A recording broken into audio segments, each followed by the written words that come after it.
Know who our next speaker, and he comes to us with a great background. He's not born Texan, but a Texan nonetheless, and got his medical degree at the University of Texas, and then spent some time in Utah in his early training, and then he did his cardiology fellowship at Stanford, and then shortly after that he joined us in practice here in Santa Rosa and has been here for over 30 years. He spent a lot of time early in the course of his private practice career in the investigation of lipids and lipid therapy, so he's had a long involvement and brings a great deal of knowledge to this topic. So it's my pleasure to present to you an individual that is said of 3/4 of his body weight is gravitas. And he's certainly one of the most interesting cardiologists in the region, Dr. Gregory Hopkins. Oh, thanks, Tom. Thanks. Thank you, Tom. Thank you. And one correction, I actually am a native-born Texan as well. So just for that, but no, that's what. Tom, thank you. I have to say, guys, everything about the symposium this year, from the outstanding turnout, I think the quality of the talks, and just the general organization of everything, it's really been spectacular, I have to say. And thank you all. Thank you. And particularly thank Tom for setting this up and seeing this through. It's a great deal of work, so well done.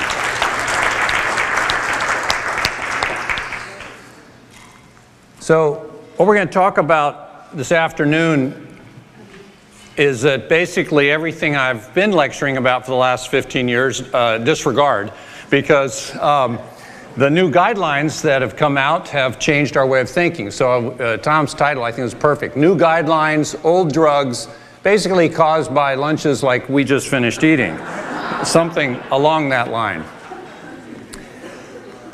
What I'd like to center my talk around are the 2013 American College of Cardiology and American Heart Association guidelines on the treatment of blood cholesterol to reduce atherosclerotic cardiovascular risk in adults. This was published in November 2013.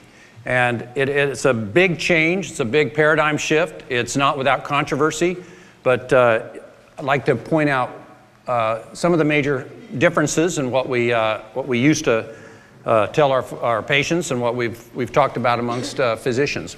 The biggest change compared to the old ATP3 guidelines, and the last ATP3 guidelines were over a dozen years ago.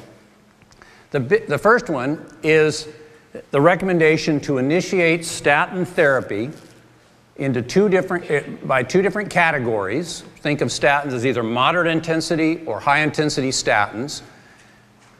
And they should be initiated for patients who fall into 4 treatment categories, which we'll cover. Unlike the old guidelines, the recommendations are not to titrate to a specific LDL cholesterol target, which is about all we concentrated on for the last 20 years, right? And even specifics of that LDL, which type of LDL, all that stuff. The current recommendations differ significantly. And it also says that basically, yes, you should measure lipids, like Dr. Mertz said this morning. You should measure it mainly to assess compliance and adherence to treatment, not necessarily to achieve a specific LDL target.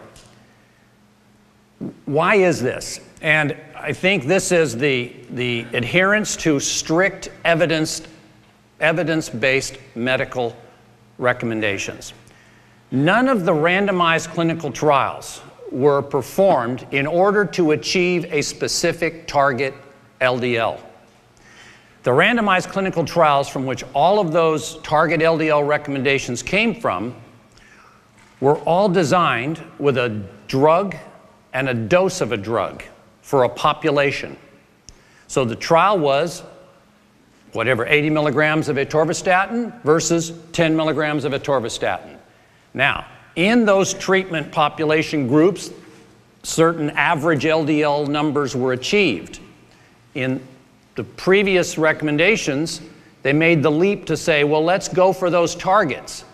But in actuality, that's not what the study was designed, how it was designed. If you're on atorvastatin 80 milligrams, your group did better, if that's what the conclusion of, say, than the 10 milligram group. But in that group of 80 milligram treated patients, they had LDLs all over the place.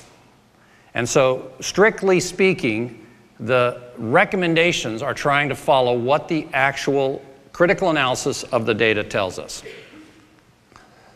Now, what's the old part? See, I couldn't resist. I mean, I had, and by the way, a quick update, he is 4 under on the front 9 today. So for those of you keeping track of such non-cardiovascular matters, the old part was telling us to get to an LDL of 70, right? That, in fact, first it started out under 100, but then it came out with a footnote a few years later that said, in certain high-risk people, we should be aiming for an LDL goal under 70. The other thing that says if you can't get your LDL under 100, you should be considering things like fibrates, niacin, and other drugs to assist getting that LDL to the target. Those were the old recommendations. So now let's move on to our current recommendations. So the new guidelines are saying there should be 4 groups of patients that should benefit from statins. First, any patient who has clinical atherosclerotic vascular disease, clinical ASCVD, and I'll define that a little bit better in a second, but that's one treatment group. So that's your secondary prevention group. They have manifest disease, you want to prevent further problems. The second group is any patient with an LDL over 190. So your severe hypercholesterolemic patients. Third, patients who do not necessarily have atherosclerotic disease, but they're diabetic, they're 40 to 75, and they have an LDL in a huge range, just not meeting the other criteria. And lastly, non-diabetics with no evidence of atherosclerotic disease, but with a 10-year estimated risk of having a coronary event greater than 7.5%. Meaning, if their chance of having a stroke, a heart attack, or dying suddenly is greater than 7.5% in 10 years, and I'll show you the tools by which that can be estimated, even though they're not diabetic,